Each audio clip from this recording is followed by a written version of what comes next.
Ok. Y finalmente se explicará la posición budista con relación a la fe y las creencias.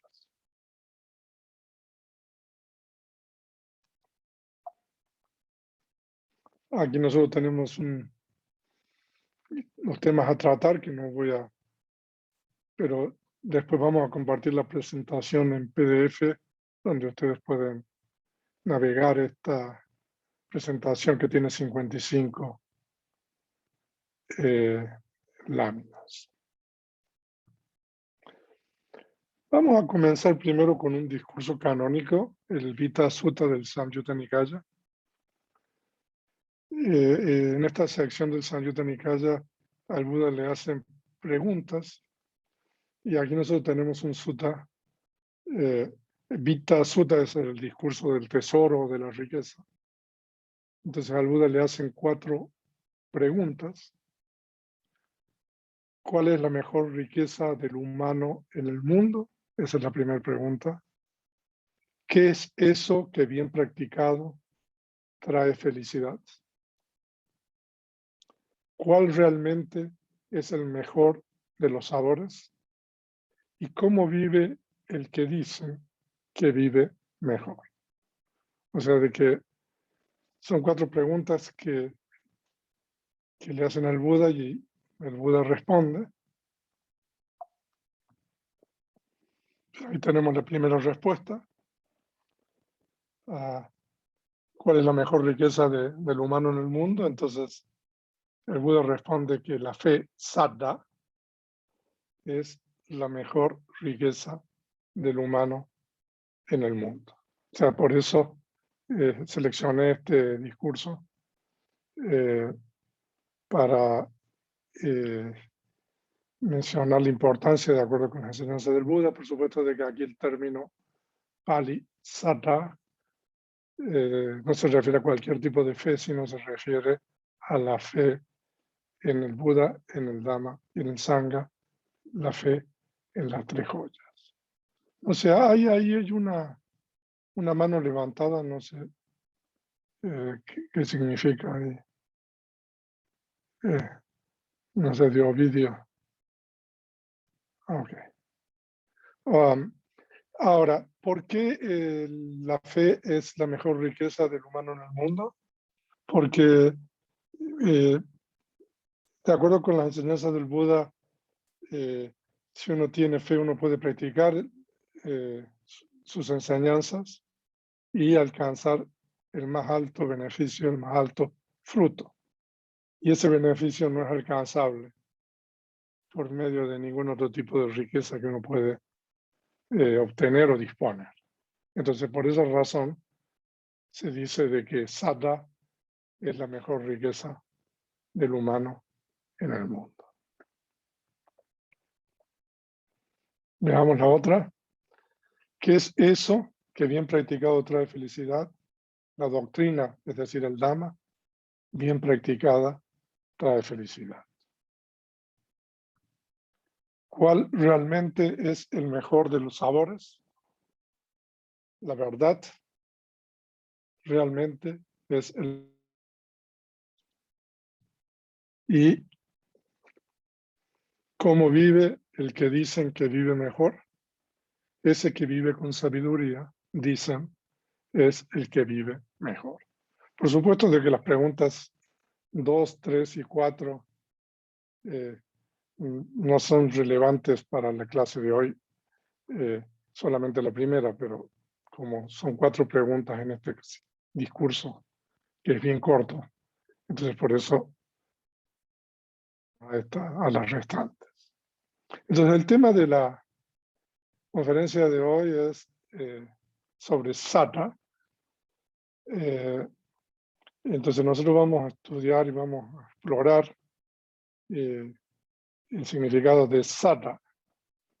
En el canon Pali, el registro más antiguo de las enseñanzas del Buda, y que para la tradición Theravada contiene la palabra original del Buda, Buddha Vachana, el término saddha se puede traducir como fe o confianza. Okay, entonces en esta conferencia vamos a explorar ahora el significado de este término. Ahora, pero antes de entrar directamente a hablar sobre sadhana, yo quisiera primero hacer una digresión y hablar sobre algo con ustedes. Ahora, el tema de la fe es un tema realmente muy importante. Y más para una persona como yo que me he dedicado a traducir, a estudiar, traducir y enseñar sobre el budismo. Ser traductor y maestro de budismo es una profesión que implica una gran responsabilidad, porque el propósito es transmitir veraz y correctamente lo que el Buda enseñó. Y cuando se habla de la fe, cuando se trata un tema como la fe, que tiene que ver con las creencias de la gente, esta responsabilidad se acrecienta. A veces a uno le preguntan qué es lo que uno cree. A veces a uno le preguntan si los budistas creen en Dios o no creen en Dios. Honestamente, preguntas como estas no se pueden responder.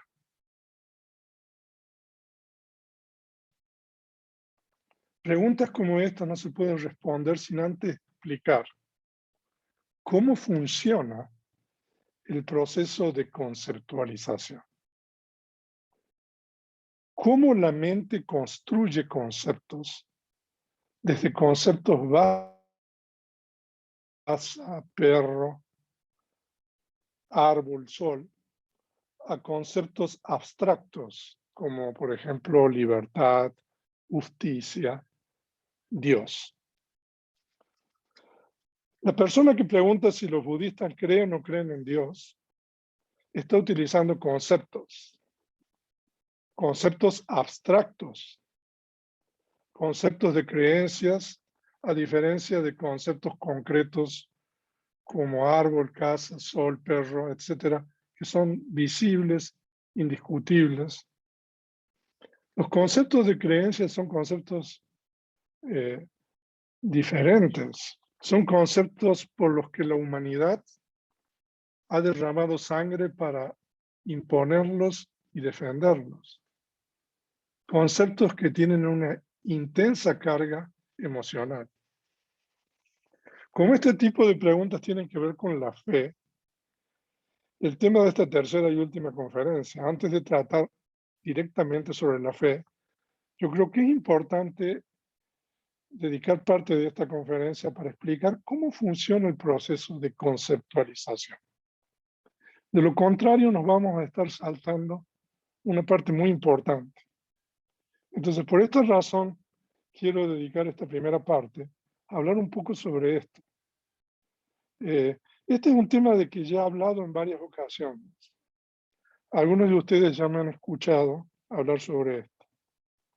De cualquier manera, considero que entender cómo funciona el proceso de conceptualización no es importante para el tema de la conferencia de esta noche, la fe y las creencias, sino también en otras áreas del conocimiento humano, porque es por medio de conceptos que tiene lugar la adquisición de conocimiento y la aplicación de estos conocimientos. Entonces, vamos ahora a hablar un poco sobre este tema. Y entonces aquí tenemos la lámina número 11. Entonces, esos que nos dedicamos a traducir del Pali al español o a cualquier otra lengua, a medida nos enfrentamos de cómo traducir los términos y voces en cuestión. O sea, porque la intención es poder transmitir de la manera más veraz y correcta lo que está en el Pali original. A veces es como si existiera una creencia profundamente arraigada en nosotros de que es posible encontrar el equivalente perfecto en español, el cual nos está eludiendo constantemente. Y no obstante nuestro empeño, nunca lo encontramos y debemos utilizar equivalentes imperfectos provisionales con la esperanza de que algún día ese equivalente perfecto aparezca milagrosamente en nuestra mente. Ahora, este es un problema real. No se trata de deficiencia de nuestro intelecto, sino de la forma en que opera el proceso de conceptualización. No es la intención de esta presentación, pero una breve explicación acerca del proceso de conceptualización nos ayudará a comprender la naturaleza del problema. De acuerdo con el budismo, existen dos clases de conceptos: concepto nombre, nama pañati, y concepto cosa, atta pañati, también denominado concepto como significado. El concepto nombre se define como aquello que hace conocer y no es otra cosa que las diferentes voces de una lengua en particular. Un término lingüístico usado para referirse a lo que en el budismo se denomina concepto nombre es significado. Y el concepto cosa o concepto como significado es aquello denotado, significado o indicado por el concepto nombre. El término lingüístico usado para referirse al concepto cosa es significado. O sea que nosotros tenemos estos dos conceptos: concepto nombre y concepto cosa. Ahora, para las realidades convencionales, para cada concepto nombre existe un concepto cosa. Pero para las realidades últimas, es decir, para aquellas cosas que poseen naturaleza intrínseca, sabhava, solo existe el concepto nombre.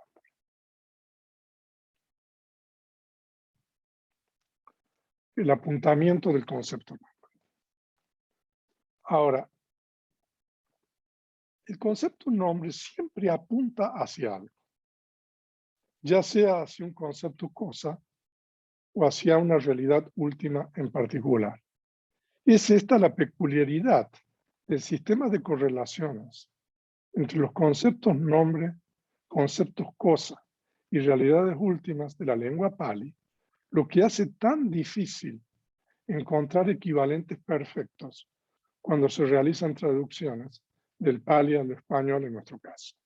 Y es lo mismo para otras lenguas, como el inglés. Ahora, esta teoría de conceptos del budismo, que es parte de lo que se podría denominar paradigma budista, es aplicable a varias áreas del conocimiento humano, no solo al área de traducción.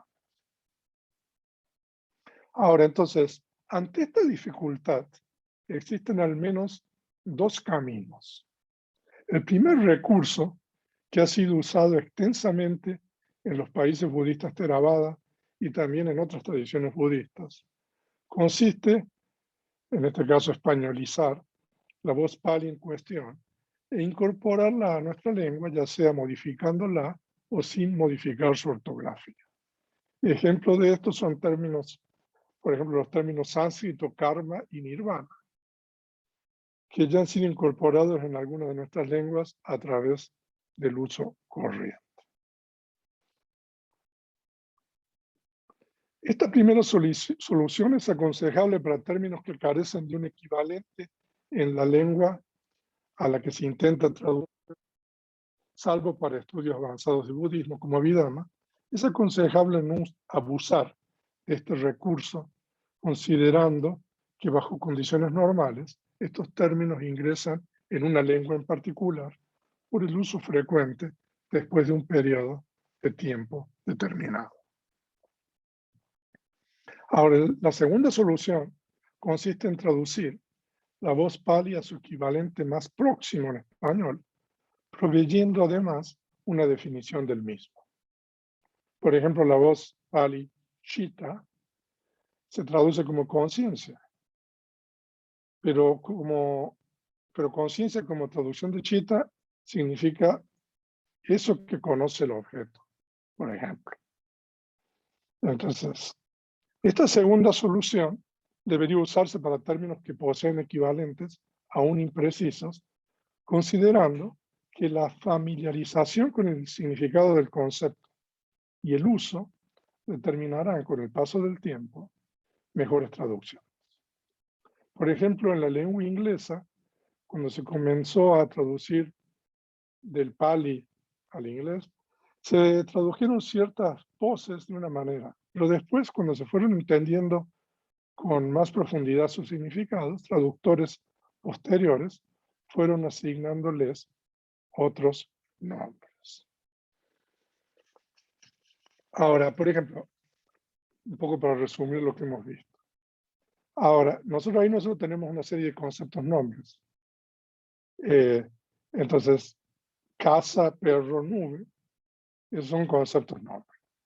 O sea, ya sea lo que ustedes ven escrito o el sonido casa, el sonido perro, el sonido nube. Eso se denomina concepto nombre. Y el concepto nombre siempre apunta hacia algo. Entonces, en este caso, casa es un concepto nombre que está apuntando a esa estructura, ¿no?, que tiene ciertas peculiaridades.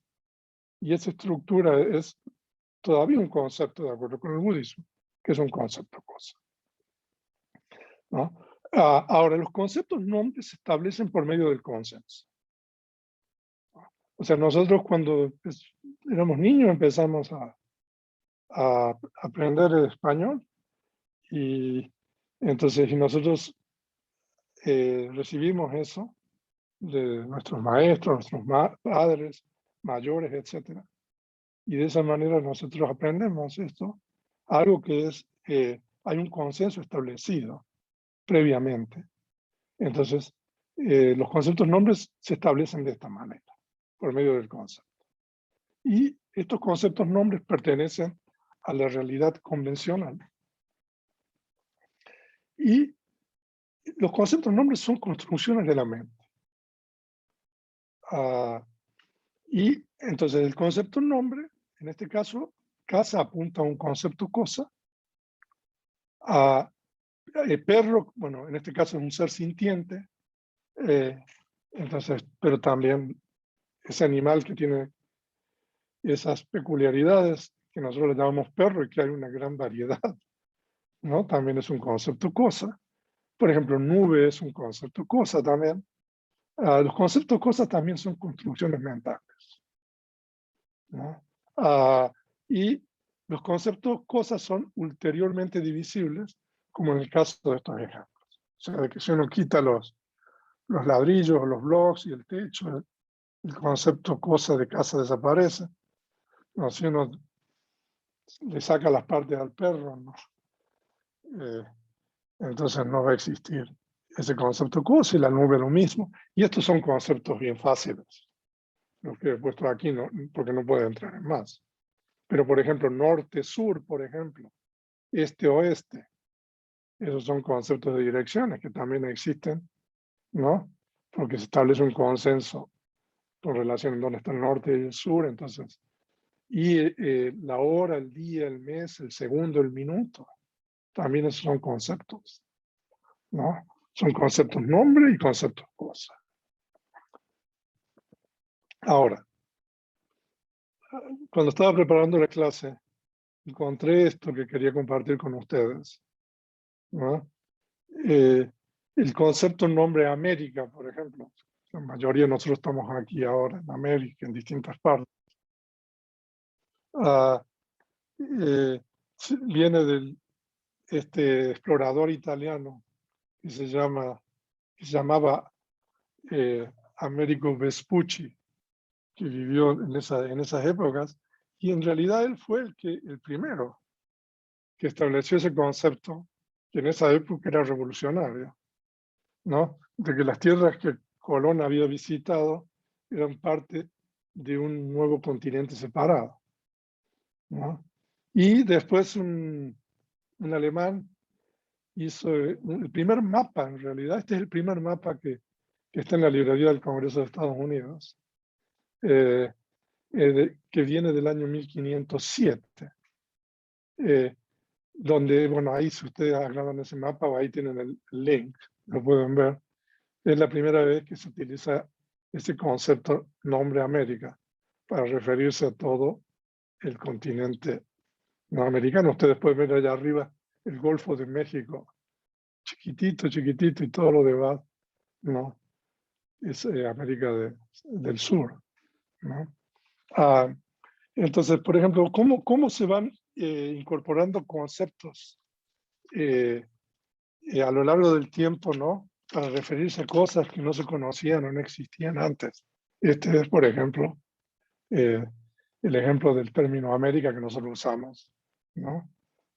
Y en realidad es también una convención que nosotros aceptamos y ni siquiera sin preguntarnos, ¿no?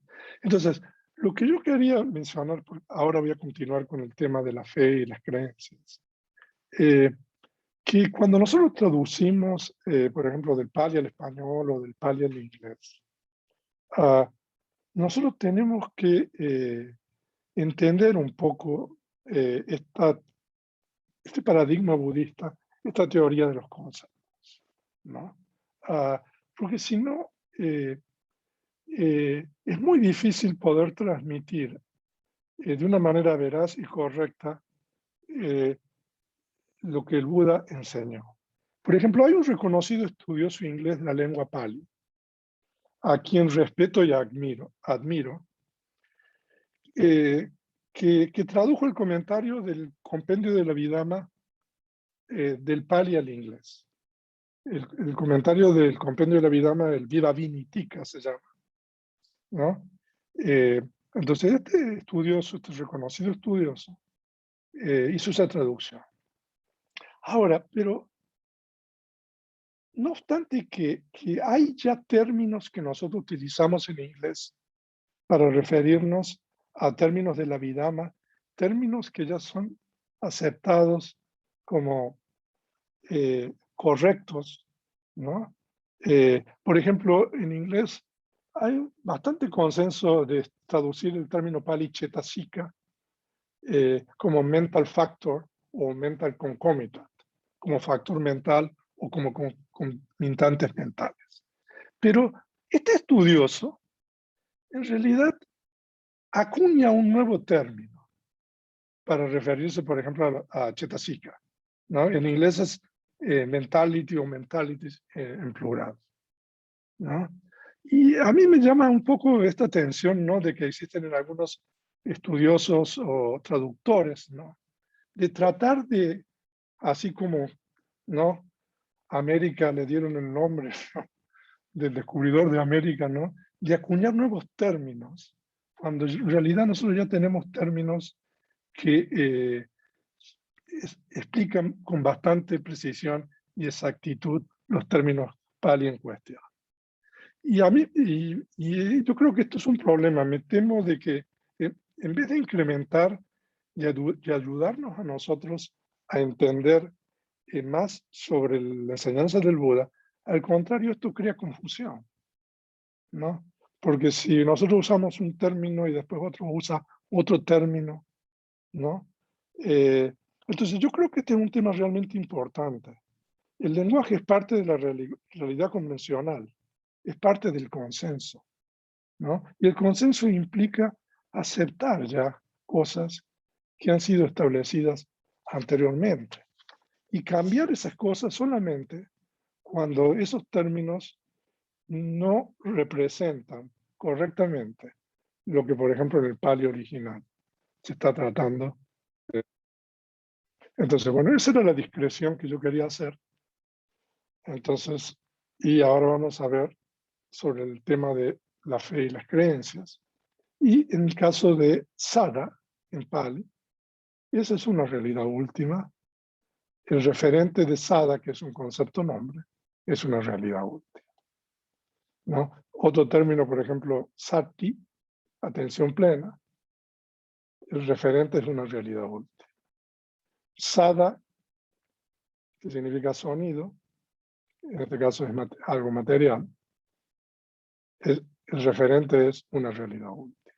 Entonces los conceptos nombres siempre siguen siendo construcciones mentales. Pero el referente de estos conceptos ya no son conceptos cosas o conceptos significados, sino que son realidades últimas. Entonces, cuando uno es un traductor, por ejemplo, del Pali al español o del Pali al inglés, es muy importante entender si el concepto en cuestión está refiriéndose a otro concepto o si el concepto en cuestión se está refiriendo a una realidad última, ¿no? Entonces, eso es una cosa que uno tiene que tener presente. Y cuando el concepto nombre, en este caso Sada, que es lo que vamos a estudiar, se está refiriendo a una realidad última, ¿cómo hacemos para comprender qué es eso? ¿No? Entonces, no obstante que cada realidad última es cognoscible por medio de la experiencia directa, para poder describir cada una de estas realidades se recurre al cuádruple método definitorio de la característica, función, manifestación y causa próxima. Entonces, para poder entender, por ejemplo, una realidad última como Sada, que nosotros lo traducimos como la fe o la confianza, ¿no? Nosotros necesitamos recurrir a este cuádruple método definitorio que tenemos aquí de característica, función, manifestación y causa próxima. Y aquí nosotros tenemos un ejemplo para poder entender este cuádruple método. Por ejemplo, en el caso de un rayo, ¿no? La luz brillante es la característica del rayo. Hacer desaparecer la oscuridad es la función del rayo. La forma del rayo como largo, corto, curvo, etcétera, es la manifestación. Y condiciones climáticas como la presión atmosférica, humedad, etcétera, son la causa próxima. O sea, entonces, como Sada, la fe, que es lo que nosotros vamos a estudiar ahora, es un concepto nombre, Sada, que está apuntando a una realidad última. Entonces, para poder entender, para poder explicar qué es Sada, entonces nosotros recurrimos a este cuádruple método definitorio de la característica, y la característica de Sada es creer o confiar, simplemente. No sé, a los niños uno les hace creer cosas fácilmente, ¿no? No sé, que los dragones hablan o que, no sé, ustedes díganlo. Ahora, ¿cuál es la función de Sada? Se dice que Sada tiene dos funciones. La primera es clarificación. Ahí está el término en Pali, Sarana. Entonces, ¿qué es lo que hace cuando uno tiene, qué es lo que hace Sada cuando uno tiene Sada en la mente, ¿no? Entonces, lo primero es, tiene una función de clarificar.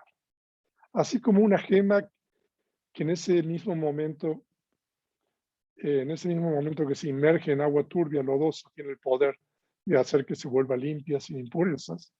De la misma forma, cuando Sada, fe, confianza, surge, está presente en la mente, Sada remueve, elimina las impurezas de la mente. O sea, en la época del Buda existía esa creencia, en la antigüedad, de que había cierto tipo de piedras o gemas, de que uno las insertaba en el agua lodosa, sucia, turbia, y esa gema tenía ese poder. Entonces, por eso esto está dando aquí. O sea, cuando nosotros tenemos Sada en la mente, nuestra mente está clara, porque eso hace de que la mente no tenga impurezas mentales. Y la segunda función es arrojo.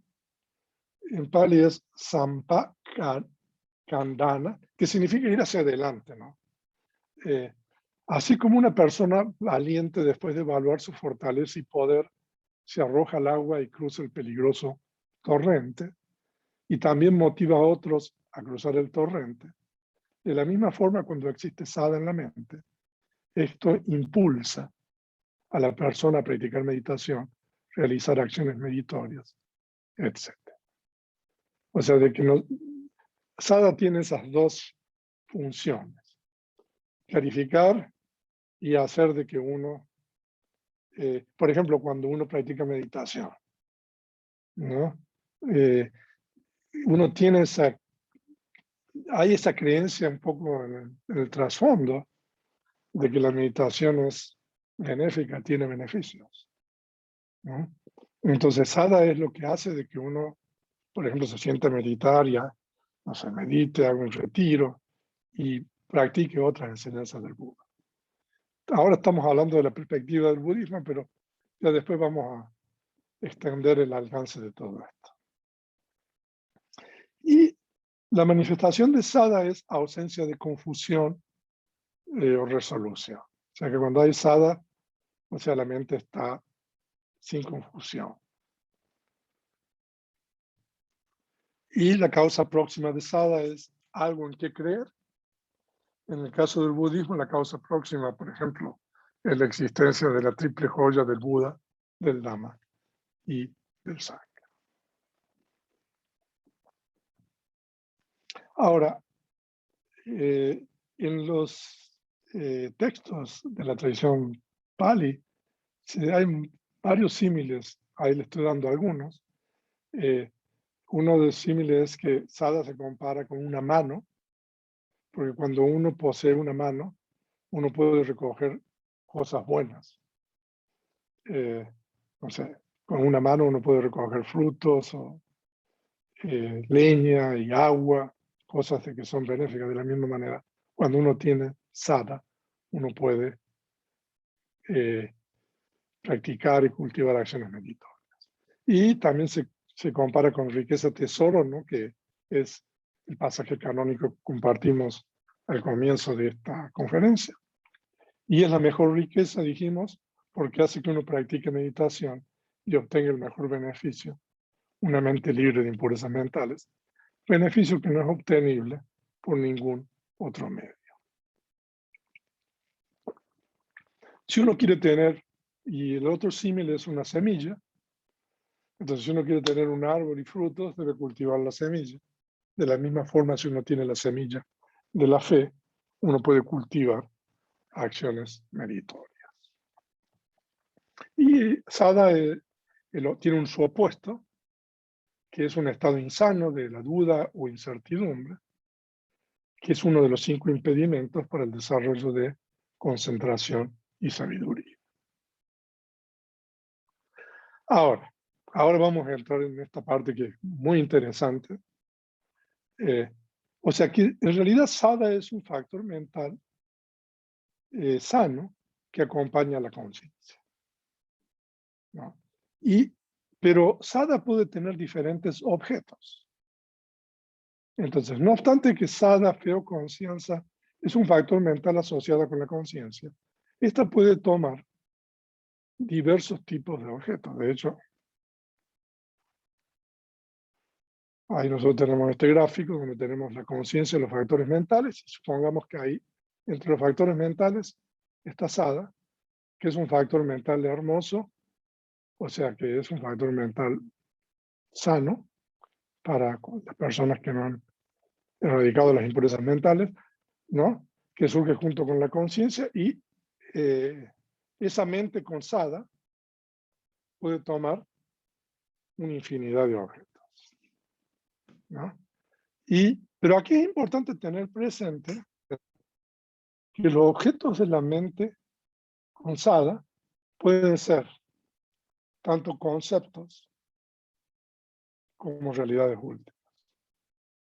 O sea, de que si ustedes han estudiado Vidama y ustedes van al capítulo 3 del compendio de la Vidama, ustedes van a ver que sada puede tomar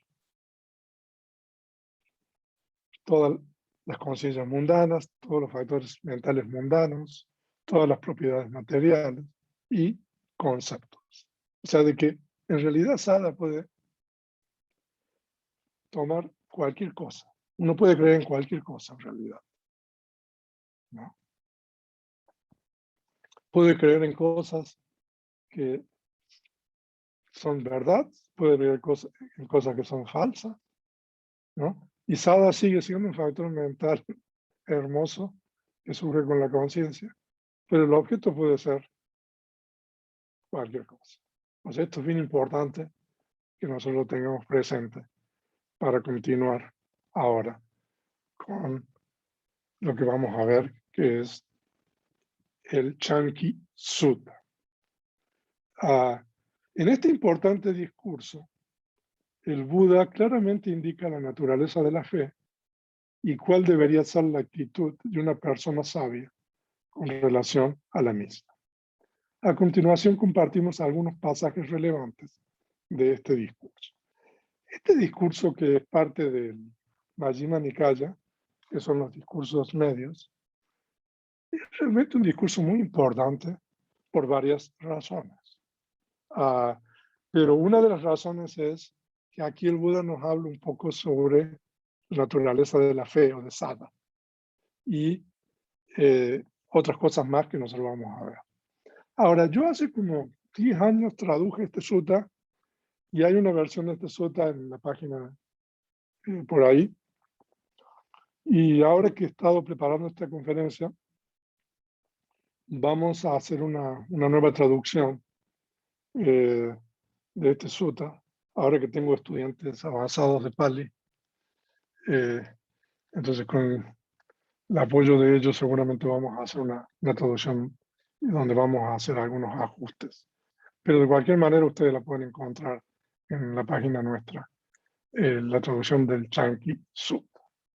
Ahora, como nosotros no tenemos mucho tiempo, aquí he seleccionado los pasajes más importantes que son relevantes para lo que nosotros queremos tratar, pero permítanme darle un poco de información sobre este discurso.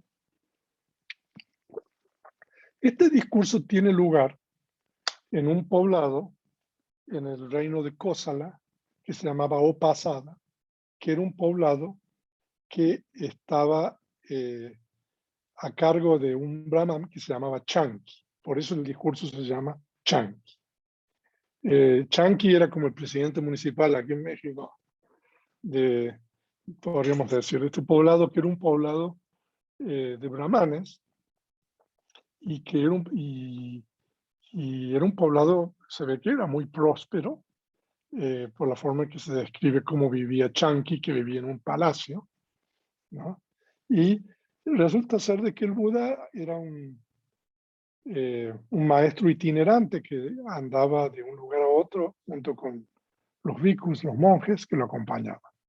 Y en una ocasión el Buda llegó a un lugar cercano a este poblado que se llamaba Pasada, donde el líder del poblado era este brahman que se llamaba Chanki. Y cuando los brahmanes del poblado, la gente se enteró de que el Buda había llegado, estaba cerca, en un bosque cercano al poblado, entonces los brahmanes decidieron ir a verlo al Buda. Y Chanki también, para resumir un poco, también decidió ir a verlo al Buda. Y en ese grupo de brahmanes que fue a ver al Buda, bueno, llegaron ahí un grupo grande de brahmanes y establecieron un diálogo cordial con el Buda, pero en ese grupo de brahmanes estaba este joven, que su nombre era Kapatika, que tenía solamente 16 años, que recién había cumplido 16 años, un genio, un prodigio en toda la literatura brahmánica de los Vedas, etc. ¿No? Y entonces estos brahmanes, este grupo de brahmanes, estaba teniendo una charla y un cordial con el Buda, pero resulta ser que este joven Kapatika continuamente interrumpía la conversación de los otros brahmanes con el Buda. Entonces el Buda lo regañó o lo reprochó. Y Cuando el Buda lo regañó y lo reprochó a este joven Kapatika, claro, se ve que era la estrella de los brahmanes por todo su conocimiento. Entonces los otros brahmanes salieron a defender a Kapatika. Entonces se estableció una situación ahí un poco tensa en ese intercambio, pero hubo una oportunidad, ¿no? En que entonces ahí estamos haciendo, después de hacer un poco el trasfondo del discurso, donde vamos a leer. Entonces el joven Kapatika se le ocurrió esto: el asceta Gotama me mira. ¿Qué tal si le hiciera una pregunta al asceta Gotama? Ahora, como estaba diciendo antes de la cuestión de las traducciones, la forma en que Kapatika se dirige al Buda, ¿no? Entonces el joven Kapatika dijo esto al bienaventurado, que es el Buda: Señor Gotama, el antiguo mantra de los brahmanes de la colección religiosa ha sido transmitido de generación en generación oralmente. No sé si la traducción de ese término en Pali ahí. Aquí los brahmanes llegan a una conclusión definitiva. Solo esto es verdad, lo otro es falso. ¿Qué dice el señor Gotama respecto a esto? Ok, la forma en que este joven brahman se dirige al Buda, como la mayoría de los brahmanes, es utilizando una partícula vocativa en Pali que es bo, bo Gotama. La partícula vocativa bo, BHO, se utiliza para referirse a alguien que es igual o inferior a uno. O sea, uno traduce como señor Gotama, pero en realidad, por eso es importante cuando uno traduce, por ejemplo, eso el señor Gotama normalmente es una forma respetuosa de dirigirse a alguien, ¿no? Pero en realidad la partícula vocativa bo en Pali significa, se utiliza para dirigirse a alguien que es igual o inferior a uno. Y este joven tenía solamente 16 años. Entonces de esa manera Kapatika le está preguntando al Buda, ¿no? Esto que, ¿no? El antiguo mantra de los brahmanes, ¿no? Ha sido transmitido de generación en generación oralmente. Aquí los brahmanes, ¿no? Llegan a la conclusión definitiva. Solo esto es verdad, lo otro es falso. ¿Qué dice el señor Gotama respecto a esto? Ahora, el Buda se dirige, o sea, está muy importante también esto que, o sea, uno lo tiene que explicar. No obstante, este joven se dirige de una manera un poco altanera y no respetuosa hacia el Buda, ¿no? El Buda no se dirige a él utilizando el nombre como, no sé, como Mariano, como Marina. Kapatika es como Mariano Marina, sino que el Buda se dirige a él utilizando el nombre de Gota, como podríamos decir, digamos el apellido para, ¿no? Entonces, es como decir tirado, ¿no? O ríos, ¿no? Entonces, eso significa Bharadvaja. Entonces, el Buda se dirige a Kapatika de esta manera. Pero Bharadvaja, ¿existe entre los brahmanes alguno, aún un solo brahman, que diga así: yo conozco esto, yo veo esto, solo esto es verdad, lo otro es falso?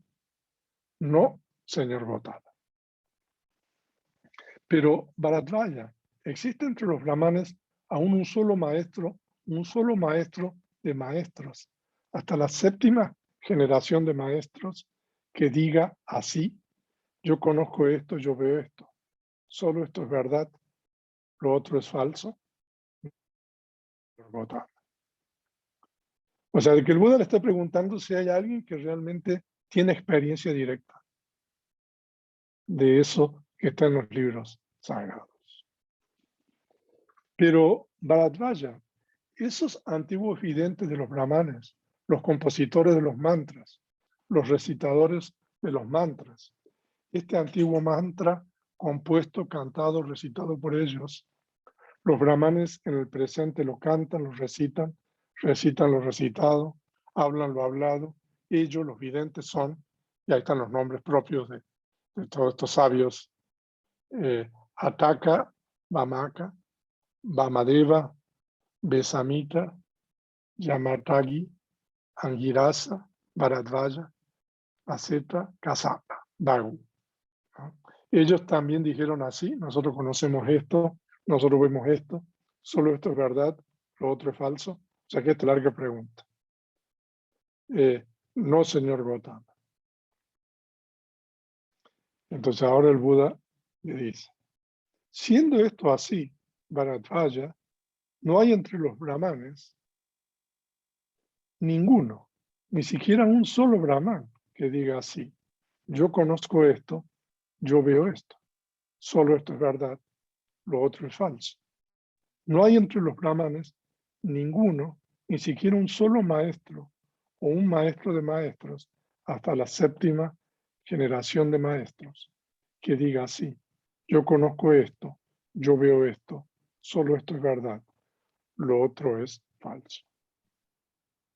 Y esos antiguos videntes de los brahmanes, los compositores de los mantras, los recitadores de los mantras, este antiguo mantra compuesto, cantado, recitados por ellos, los brahmanes en el presente lo cantan, lo recitan, recitan lo recitado, hablan lo hablado. Ellos, los videntes, son Ataka, Vamaka, Vamadeva, Besamita, Yamatagi, Angirasa, Bharadvaja, Vaseta, Kasapa, Bagu. Tampoco ellos dijeron así: nosotros conocemos esto, nosotros vemos esto, solo esto es verdad, lo otro es falso. Bharadvaja es como una fila de ciegos, ligada en sucesión. El primero no ve, el de en medio no ve, el último no ve. De la misma forma, Bharadvaja, me parece que esta alegación de los brahmanes es como la fila de ciegos. El primero no ve, el de en medio no ve, el último no ve. ¿Qué piensas, Bharadvaja? Siendo esto así, ¿no es que la fe de los brahmanes carece de fundamento? Señor Gautama, aquí los brahmanes no solamente aceptan debido a la fe, aquí los brahmanes también aceptan como tradición oral. Entonces,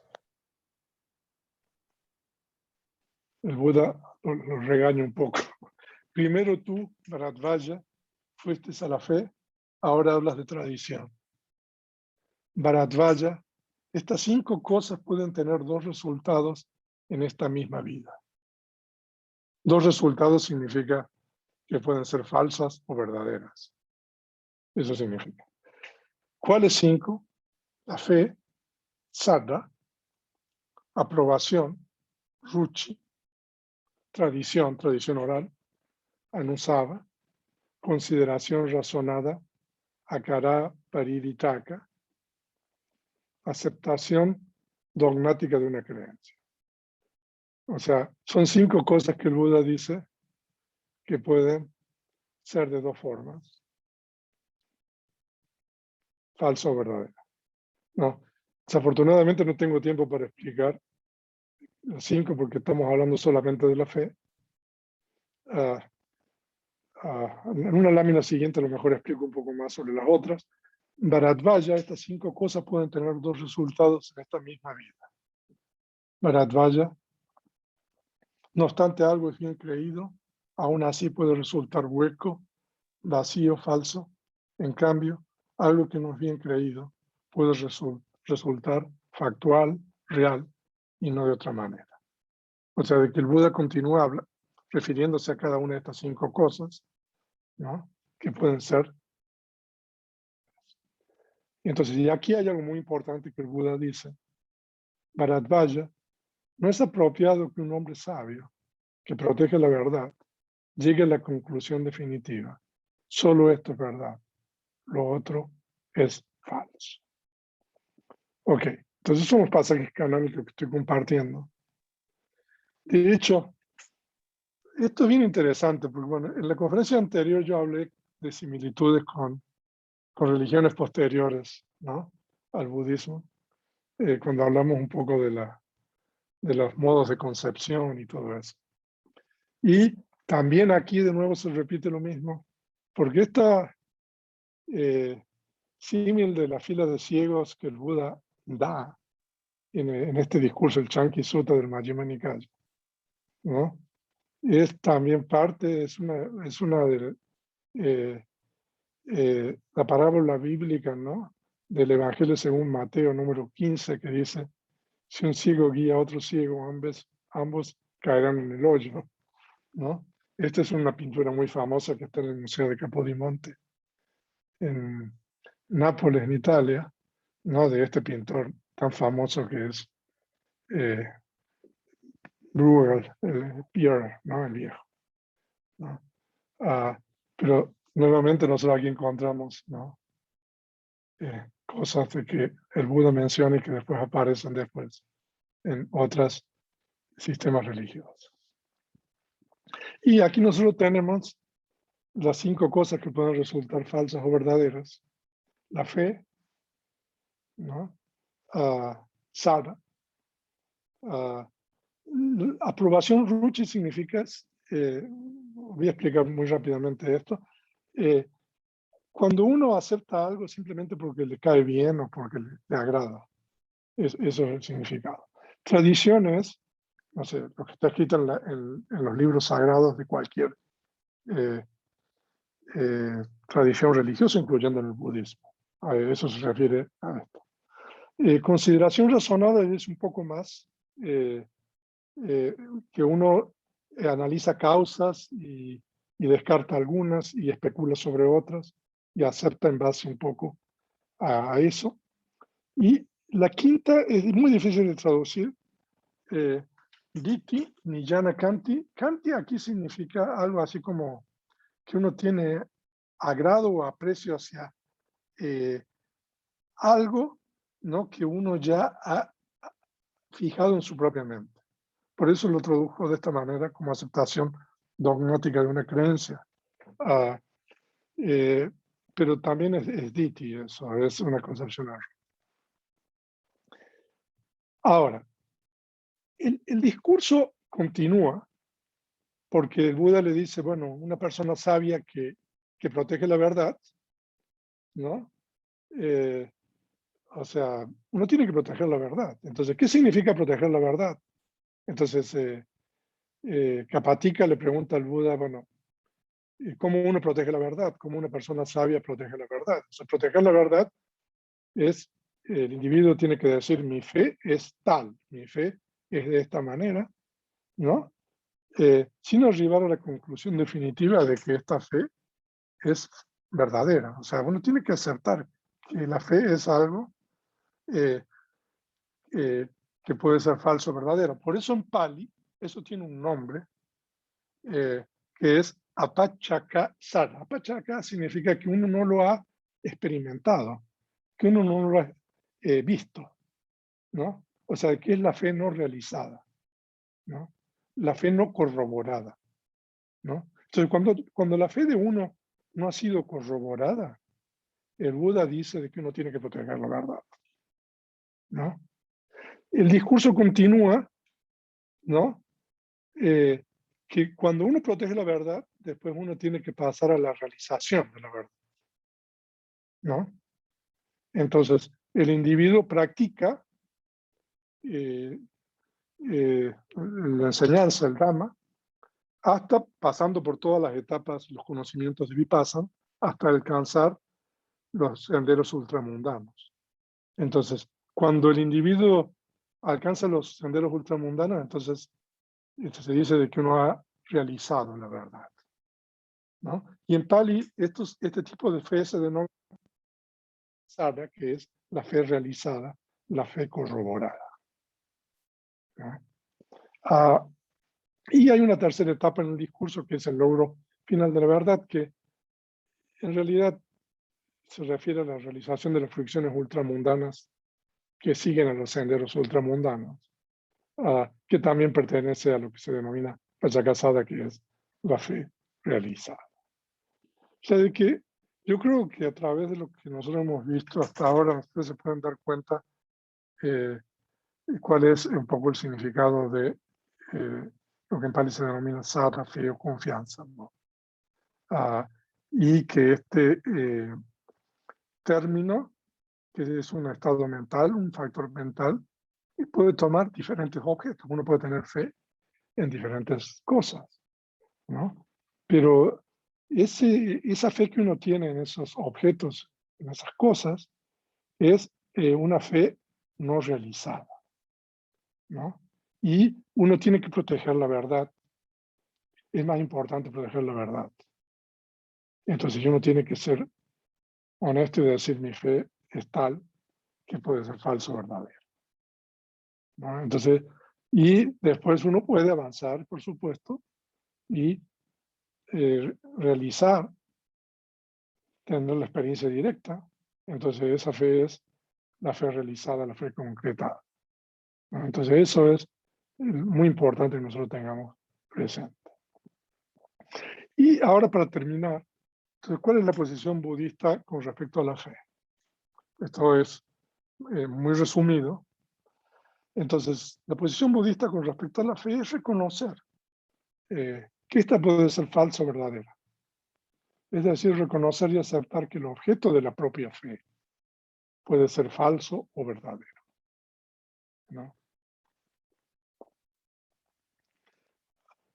Se requiere que haya un equilibrio entre fe y sabiduría para que la sabiduría pueda operar y logre corroborar la veracidad o falsedad del objeto de la fe, ¿no? O sea, eso las personas que meditan saben muy bien eso, ¿no? Uno tiene que darle el espacio a la sabiduría para que esa sabiduría pueda, porque es solamente a través de la sabiduría que se puede corroborar la veracidad o la falsedad de ese objeto de la fe. Ahora, esos objetos de fe, es decir, esas creencias que son difíciles o imposibles de corroborar, siempre deberían evaluarse desde la perspectiva de las acciones que incitan o motivan a los individuos que las profesan, particularmente considerando esas creencias incitan o motivan transgresiones éticas. O sea, hay creencias que son imposibles o difíciles de corroborar, ¿no? Entonces, ¿cómo evaluamos esas creencias? ¿No? Si uno no las puede corroborar, ¿no? A través de las acciones que incitan o motivan a los individuos que las profesan. Ahora, si una creencia en particular incita o motiva transgresiones éticas, como dañar o matar seres sintientes, etc., esta creencia debería ser rechazada y denunciada como tal. Entonces, esa es la posición budista. Podría hablar mucho más de esto, pero entonces, en esta tercera y última conferencia exploramos el significado del término Pali, sata, fe o confianza.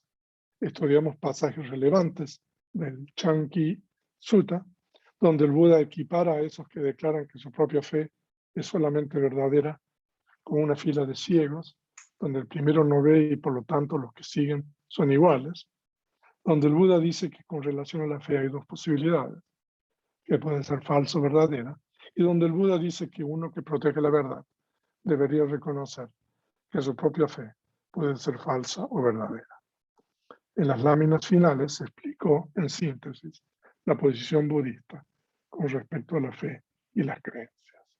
Entonces, con esto vamos a finalizar. Si ustedes ahora pueden, pueden proceder a hacer preguntas. Tengo ya mi video con PIN.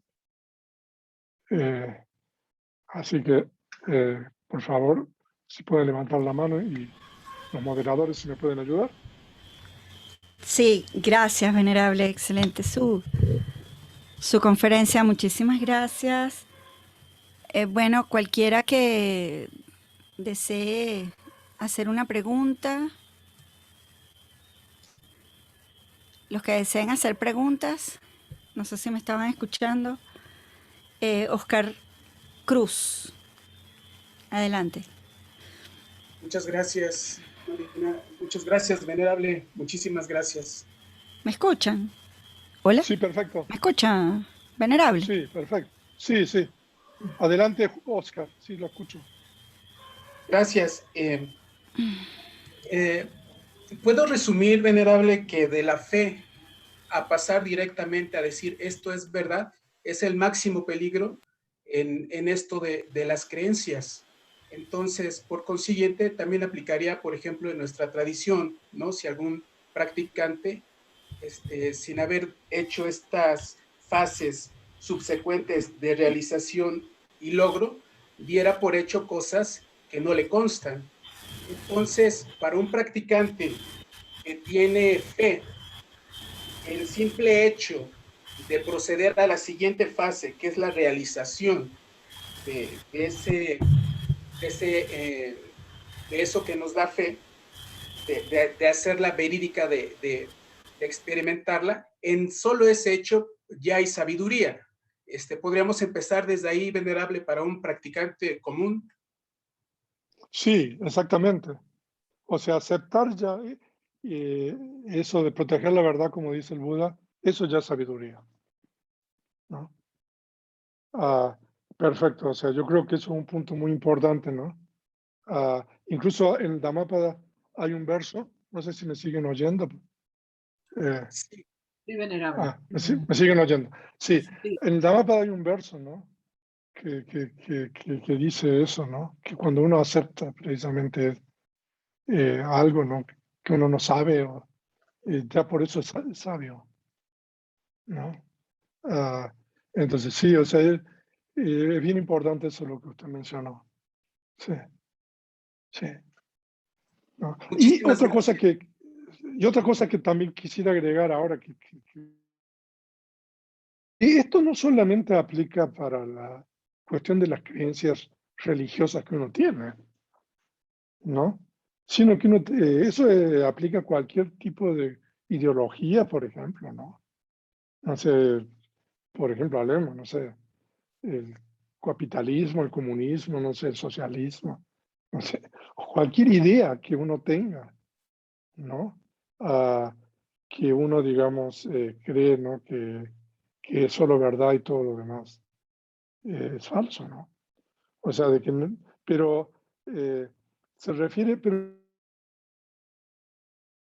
sentido correctamente es de que SADA como factor mental, ¿no? Tiene un aspecto positivo, que es esa cuestión, ¿no? De clarificar y de, como explicamos ahí, ¿no? Eh, pero, o sea, eso puede tomar un objeto que es totalmente irreal o incorrecto, ¿no? Ahora, el problema es que cuando ese objeto es un objeto incorrecto, irreal o que no corresponde con la realidad, entonces ahí hay un peligro cuando no, las cuestiones éticas de los seres. Y yo creo que eso también es importante, bueno, y yo lo mencioné. Pero bueno, otra pregunta ahí, yo creo, ¿no? Sí. Muchas gracias, venerable. Está bien, Oscar. Gracias. También está Estela Cabral. Hola. Adelante, Estela. Sí, buenas noches. Quería Buenas hacer noches. esta consulta. La fe pesada como confianza, ¿dónde entra en este tema? Me explico. Si una persona comienza, por ejemplo, a meditar porque se siente muy saturada o estresada, y resulta que nota que en unos meses en la práctica empieza a sufrir menos, realmente funciona. Y entonces ahí se sumerge en el interés por el budismo. Hay una confianza, pero que viene de algo corroborado en la experiencia directa del practicante. ¿Eso es SADA también o es otra cosa? Sí, eso es SADA. O sea, que SADA es, o sea, o sea, por ejemplo, si uno le pregunta a una persona, ¿por qué está meditando, no? ¿Por qué está practicando la ética que enseñó el Buda, no? ¿Por qué lo está haciendo? ¿No? O sea, ahí hay sada, ¿no? Eso es sada, ¿no? Ahora, ese sada, como usted bien dice, ¿no? Lo motiva a uno para practicar y para seguir la enseñanza, como correctamente está diciendo Estela, da beneficios, ¿no? Entonces la persona ve que eso tiene su beneficio, ¿no? Entonces eso lo que logra es de que sada se va a fortalecer con eso. Cuando uno, en realidad esa corroboración de esos beneficios son corroboraciones reversibles de sada, ¿no? O sea, de que uno puede, así como uno puede ir para atrás también, ¿no? Todavía. Pero uno está corroborando algo, ¿no? Claro. Entonces, y de esa manera sada se puede ir incrementando, ¿no? Cuando uno alcanza la realización de las verdades descubiertas por el Buda, los senderos ultramundanos y eso, otra cosa más, entonces ya ahí, eso se llama lo que dijimos ahí, Pachakasada, que es la fe o la confianza corroborada. Corroborado. O sea, eso ya lo corroboró uno y eso es irreversible, ¿no? O sea, ahí no se puede volver atrás, o sea, uno ya, lo demás, o sea, uno puede ir avanzando, ¿no? Y ir corroborando, ¿no? Y de una manera mundana, podríamos decir. Sí, sí, sí. Pero eso es hada, eso es hada. Ajá. Perfecto. Ahora, la pregunta que uno le puede hacer es a uno, o sea uno se pone un poco en esta posición de que en Pali se llama Choraka, que es el inquisidor, o sea, una cosa así. Bueno, pero y también la gente que cree en otra cosa que no es el Buda, también, ¿no? Puede, digamos, tener una mente tranquila, ¿no? Cuando uno tiene sada, ¿no? Y todo eso. O sea, de que un poco se explica también, ¿no? Esa cuestión, digamos, psicológicamente benéfica del estado mental, ¿no? Claro, poder alcanzar un estado mental con una determinada práctica, aunque no sea la creencia en el Buda. Exactamente, o sea, sí. ya, en otras religiones existe samatha, por ejemplo, ¿no? La meditación de tranquilidad, ¿no? La Claro. meditación de tranquilidad, o sea, permite alcanzar tranquilidad de la mente, paz mental, ¿no? Y una serie de beneficios, ¿no? O sea, de que también eso hace que otros seguidores, que otras personas, digamos, ¿no? Hagan cosas, ¿no? Que les benefician, ¿no? Claro. Bueno, muchas gracias. Está bien, Estela. Gracias, Estela. Edgardo de Ogueta también pidió la palabra. Hola, buenas noches. ¿Se me escucha? Sí, Sí, adelante. Buenas noches. Buenas noches, venerable. Muchas gracias por Buenas la charla. noches. Muchas gracias por esta charla. Me parece sumamente importante en lo personal, después de años de estar estudiando y practicando de una manera u otra las enseñanzas del Buda, siempre termino en la misma conclusión, ¿no? Este aspecto tal vez es el más importante de todo. De hecho, los 3 primeros billetes son creencias, ¿no? Entonces, mi pregunta es la siguiente. Y quisiera ver esto de Sada desde la otra óptica, ¿no? Sada no como el trampolín, sino como el obstáculo. Porque, como bien decía usted, venerable, uno puede creer en cosas erróneas y perjudiciales. Ahora, yo hace unos días escuché en una entrevista, era una entrevista que no tenía nada que ver con el tema de hoy, pero sin embargo, había algo que sí me llamó mucho la atención porque hace mención precisamente esto, ¿no? Y y la persona hablando sobre el error de la gente por creer en cosas que no debe creer, en el ámbito político, ¿no? Él decía que es muy fácil engañar a alguien o generarle una creencia errónea, pero es muy difícil luego de convencerlo que lo engañaron, ¿no? O sea, una vez que el individuo deposita fe en un objeto, y ese objeto, por alguna causa, sea la creencia que sea, adquiere una asociación, o el individuo hace una asociación errónea de ese objeto con un beneficio, es tremendamente difícil revertirlo. De hecho, nosotros, a ver, los que no nos hemos iluminado, a pesar de escuchar la enseñanza del Dharma, aún nuestras creencias son erróneas. Las consideraciones acerca de anatta, ¿no? Por ejemplo, es una creencia. Y mi pregunta es, ¿qué sucede con la persona que aún sin caer en esta situación, tiene duda de sí mismo? Esa creencia, como en el caso de anatta, que hace que el individuo dude de su insustancialidad o su impersonalidad, a pesar de estar recibiendo las enseñanzas del Buda, ¿no? O sea, ¿cuál es el factor mental? ¿Cuál es el factor mental ahí en el que nosotros deberíamos, digamos que, concentrarnos, o cuál es el concepto en el que debemos concentrarnos para poder trabajar en esta ruptura? Más allá hablo dentro del ámbito de la fe, ¿no? Porque más allá de la atención, la concentración, que obviamente son indispensables, pero para adquirir esa sabiduría que nos permita darnos cuenta que hemos sido engañados por nosotros mismos incluso, ¿no? Pues ahí hay muchas preguntas y muchas cosas ahí en lo que usted dijo. Pero bueno, lo último que dijo, pues la duda es lo opuesto de sada, ¿no? De la fe, ¿no? Entonces, la forma de trabajar con eso es, la forma como también lo que estaba diciendo Estela, ¿no?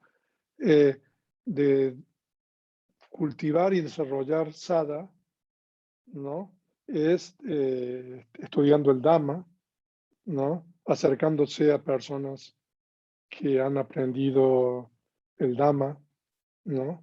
Esas son, por ejemplo, algunas formas que uno puede utilizar con relación a eso. Ahora, pero siempre la fe tiene que estar equilibrada con la cuestión de la sabiduría. Y la forma de equilibrar la fe y la sabiduría es a través, ¿no? De la práctica también, ¿no? De meditación vipassana y todo lo demás, ¿no? O sea, entonces esa sería una estrategia, digamos, de varios puntos, ¿no? O sea, reforzar sada a través del estudio, ¿no? Asociarse, ¿no? Y todo lo que dije, ¿no? Pero por otro lado, ¿no? Tratar de equilibrar eso con sabiduría. Pero lo que pasa es, con relación a lo que dijo Edgar, ¿no?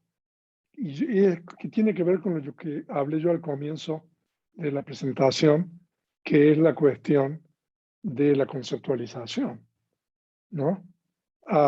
Porque en realidad, o sea, imagínense, porque también esto tiene que ver cuando a uno desde niño le empiezan a enseñar las cosas, ¿no?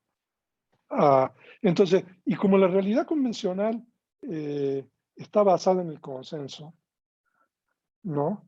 Y es muy fácil imponerle el concepto a un niño, ¿no? De que, no sé, de que tiene 2 o 3 años, que empieza a ir a la escuela, ¿no? Y que a uno le va enseñando y todo. Entonces, que imponerle el consenso a alguien grande, ¿no? De 20, 30, 40, 50 años, ¿no? O sea, imagínense qué fácil que es para los niños aprender, no sé, algo, ¿no? Aprender otra lengua, por ejemplo, cuando es niño. Póngase usted a estudiar una lengua, ¿no? Cuando tiene 40 años, es un poco más o menos lo mismo eso, ¿no? Y una vez que uno aprende algo, ¿no? Y uno adquiere esa realidad convencional que está basada en el consenso, es difícil quitarse, ¿no? Eso, ¿no? Y cambiarlo por otra cosa, ¿no? Así, o sea, como es difícil, ¿no? Porque, o sea, imagínense la dificultad que uno tiene, digamos, por ejemplo, de aprender algo cuando uno tiene 40, 50 años. Es más o menos eso, ¿no? Por eso dediqué gran parte de esta conferencia a hablar de toda esta cuestión de la conceptualización, porque la gran mayoría de las creencias que nosotros tenemos o que la gente tiene son conceptos, ¿no? Aún, o sea, lo del Buda, lo del Dhamma y el Sangha, ¿no? Y lo que usted dice de Anatta, por ejemplo, sí, eso es un concepto, ¿no? Entonces uno lo tiene que corroborar a eso, a ese concepto de Anatta. Entonces uno podrá leer o estudiar Abhidhamma, no sé, muchísimo tiempo, pero a lo mejor estudiar Abhidhamma y estudiar va a reforzar esa confianza en que Anatta es real, por ejemplo. Eso lo puedo asegurar por experiencia, ¿no? Ahora, pero descubrir a través de la propia experiencia de que lo que el Buda dijo que existe anatta, impersonalidad, ¿no? Y eso requiere sabiduría y la práctica. Es imposible de otra manera, ¿no? No hay otra forma, ¿no? Y entonces hay muchas cosas de que uno le dicen del Buda, ¿no? O del budismo, que a veces son difíciles de creer, ¿no? ¿No? Por eso también es importante lo que dije al comienzo, que también uno escucha tantas cosas que habla y la gente habla sobre el budismo, ¿no? Y hay que tener muchísimo cuidado, porque para poder hablar, para poder traducir y para poder enseñar, se requiere entender muy bien cómo funciona toda esta cuestión de la conceptualización, ¿no? Y para mí, o sea, aún ahora que ha avanzado mucho todo esto todavía hay muchísima deficiencia con relación a eso. O sea, de que bueno, no sé si he Sí, respondido eso, pero sí, eh, venerable. sí, Sí, ¿puedo decir algo? sí, adelante, Winston. Sí, sí, no. Esta pregunta es importantísima porque yo creo que nadie hace nada pensando en que va a ser lo incorrecto. Y todas las acciones se basan en una creencia o una fe de que lo que hace es lo correcto. Pero ¿cómo realmente saber si es lo correcto? Y ahí es donde está lo Claro, difícil de permear el budismo en la vida cotidiana, en base a que eso es lo correcto. ¿Pero por qué es lo correcto? Bueno, por experiencia, porque la persona va en el camino y va experimentando que eso es lo correcto, porque su experiencia lo va corroborando, pero al principio, ¿vale? La gente hace cosas, digamos, pensando que es lo correcto, y esa es la fe, digamos, en el contexto común, digamos. Pero ya en un nivel de enseñanza del budismo, bueno, no, lo correcto es la ética, es como el Buda enseñó la ética, y eso se va corroborando en base a la experiencia con la práctica. Lo que es la creencia, es Sí, increíble lo sí, no, difícil que es o sea, trabajar con eso. por eso, o sea, esto es ultra importante, muy importante. Lo que dice Winston, no, es muy importante, o sea, y en realidad, toda la cuestión del lenguaje, ¿no? Que nosotros usamos, ¿no? O sea, el Buda dice en el Samyutta Nikaya de que los conceptos tienen eh, eh, el mundo está bajo, ¿no? Los conceptos dominan el mundo, ¿no? Entonces, eso es una forma, ¿no? Por ejemplo, pero pero sí, lo que quería decir es lo siguiente, agregar lo que dice Winston y a lo de Edgardo, de que, por ejemplo, la cuestión de anatta, de la impersonalidad, que a lo mejor es prácticamente muy difícil de experimentar o de tener una experiencia directa. Pero uno puede darse cuenta de las consecuencias negativas del opuesto, de atta, ¿no? Porque es cuando uno, digamos, se aferra a las cosas como mío, como personal, ¿no? De que muchas veces uno comete transgresiones éticas, ¿no? O sea, de que hay muchas formas indirectas, yo creo, que uno puede ver beneficios de, por ejemplo, de anatta, ¿no? Aunque uno no tenga la experiencia directa, ¿no? ¿No? Y siempre relacionándolo con la ética, como dije, ¿no? Porque el principal problema de las creencias, yo creo, a nivel de aquí y ahora práctico, es las transgresiones éticas que los seres humanos cometen motivados por una creencia, ¿no?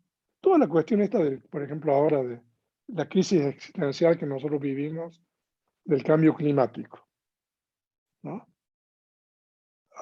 O sea, a mí no me queda ninguna duda de que esa crisis se deriva de un paradigma de la realidad, de que los humanos eh, poseemos a la Tierra y podemos hacer lo que queremos. Eso, o sea, eso es un poco el paradigma, ¿no? Del cual se deriva que uno puede hacer lo que quiera, ¿no? Que puede talar monte, que puede, ¿no? O sea, claro, y eso los seres humanos lo venimos haciendo desde hace mucho tiempo. Pero claro, ahora ya cada vez va empeorando la situación, ¿no? Entonces esas acciones que llevan a esta crisis existencial que nosotros tenemos, ¿no? Del cambio climático y todo eso, o sea, vienen de una creencia, un paradigma, ¿no?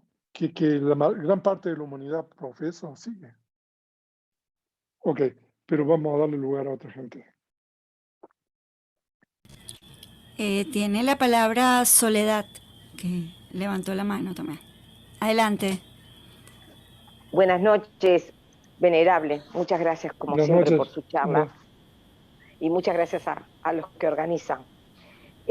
Bueno, mi pregunta es concreta en el sentido de que yo sé que yo tengo una gran fe en el Dhamma, en las enseñanzas budistas, y bueno, a pesar de que por ahora no he tenido ningún logro, sigo con muchísima fe, sigo practicando, sigo estudiando y bueno, y sobre todo cumpliendo o aceptando voluntariamente practicar los preceptos. Mi pregunta va por el hecho de que me he encontrado con personas a las que yo siempre aclaro que lo que yo practico es por mi fe, porque yo creo. Pero me he encontrado con personas, por ejemplo, que defienden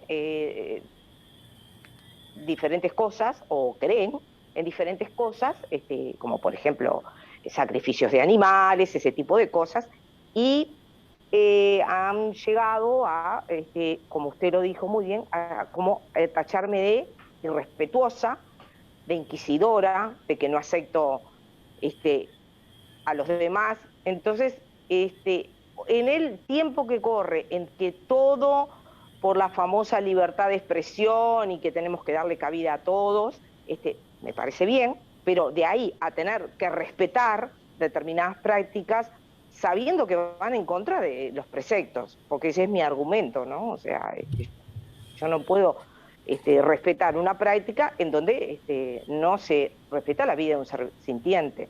Entonces, en esas situaciones en donde uno se encuentra con este tipo de personas que tiene que convivir, ¿cuál sería, no sé, la mejor actitud o la mejor manera de sobrellevar a estas personas, ¿no? Que en pro de defender cualquier cosa, ¿no? No sé si me entendió. Muchas gracias. Sí, claro, ¿no? Incluso muchas veces, o sea, uno es una minoría en esto, ¿no? Pero lo que yo creo que aquí es importante es, ahí dice, ¿no? Condenar y rechazar la práctica, pero no la persona, la acción, ¿no? Ah, yo creo de que eso es importante, ¿no? Ah, y hacerlo de una manera, ¿no? O sea, sin personalizar, ¿no? Ah, porque, no sé, esto, por ejemplo, de dañar o matar seres sintientes, ¿no? Ah, o sea, es algo, ¿no? De que ya el Buda viene hace 2600 años, ¿no? Esta enseñanza, ¿no? O sea, de hecho es la primera norma ética que uno tiene que seguir, ¿no? Ah, entonces, entonces simplemente, ¿no? Es la acción eh, lo que uno tiene que condenar y rechazar, ¿no? Y también uno tiene que explicar por qué, ¿no? ¿No? Y ahora cada vez uno tiene más herramientas, yo creo, ¿no? Porque con todo lo que está pasando en el planeta y todo lo demás, o sea, ya cada vez hay menos gente de que, que no cree que esto se debe a que los humanos hemos creado toda esta situación, ¿no? Ah, y también, bueno, también soledad, y otra cosa que, bueno, ya desde el punto de vista de practicante y todo eso, hay lo que se llama clara comprensión, ¿no? Que uno tiene que aplicar cuando uno habla sobre esto, ¿no? En el momento en que uno lo dice también, ¿no? Yo creo que también eso tiene, uno tiene que tener en cuenta eso para tener el mayor efecto posible, ¿no? ¿No? Pero sí, o sea, tratar de evitar esa cuestión, ¿no? De que ese es un ataque personal, ¿no? Hacia alguien o hacia una institución, sino que más que todo, digamos, una denuncia, una condena, un rechazo a ese tipo de acción en particular, ¿no? ¿Ok? Sí, a veces no es lo que se dice, sino cómo se dice, a lo mejor es fallo personal. Muchísimas gracias, Venerable. Buenas noches. Buenas noches. Ok. No sé si habrá alguna pregunta más. Bueno, en el chat no hay. Ok. Y no sé si alguien más quiere levantar la mano. Adelante, Estela. Sí, era un simple comentario final. Con respecto a las prácticas o las historias que se repiten en otras religiones, no sé si cabía la posibilidad, alguna vez escuché en algunos historiadores que decían en el caso particular de Jesús, de esos años de lo que se fue del lado de Israel, que había ido a la India, tal vez había crecido en un templo budista, que incluso mostraban fotos, cuál podía ser. Tal vez tuvo cierta formación que después quedó en los evangelios esas historias, porque venían previamente. Fue lo que escuché en el documental de historia, hace unos años. Pues sí, o sea, pero también ahí habría que ver, uno tendría que corroborar eso, ¿no? Pero es evidente, ¿no? De que, por ejemplo, esta parábola de los ciegos, ¿no? O Sí, sea, o sea, por ejemplo, uno que estudia el budismo y que traduce, o sea, yo estoy siempre encontrando cosas ahí, ¿no? Eh, que son realmente llamativas, ¿no? Eh, por ejemplo, esto que está en el Majjhima Nikaya. Lo que pasa es que como el budismo en Occidente recién es relativamente nuevo, entonces no hay mucha gente que sabe sobre esto, ¿no? Eh, claro, pero en realidad, o sea, hay muchísimas cosas que uno puede decir, bueno, pero aquí, o sea, esto viene del budismo. Pero sí, pero habría que utilizar el mismo método, ¿no? Bueno, para poder corroborar eso, no se requieren muchas cosas eh, claro, sí, más es que no cierto, disponemos, o sea, o a lo mejor con la investigación y con la información que se vaya adquiriendo, a lo mejor uno puede llegar a, no sé, conclusiones sobre esto. claro, sí, sí, es verdad. Sí, no, yo lo comentaba porque alguna vez lo escuché en programas de historia que estaban investigando, pero que algo habían encontrado, pero no recuerdo exactamente dónde, porque fue hace varios años, como 10 años. Y como dice ese comentario, y la otra vuelta también el de la concepción virginal de los seres, de algunos seres, bueno, hay cosas, ya enseñanzas concretas que se ve que de algún lado salen, digamos, surgen.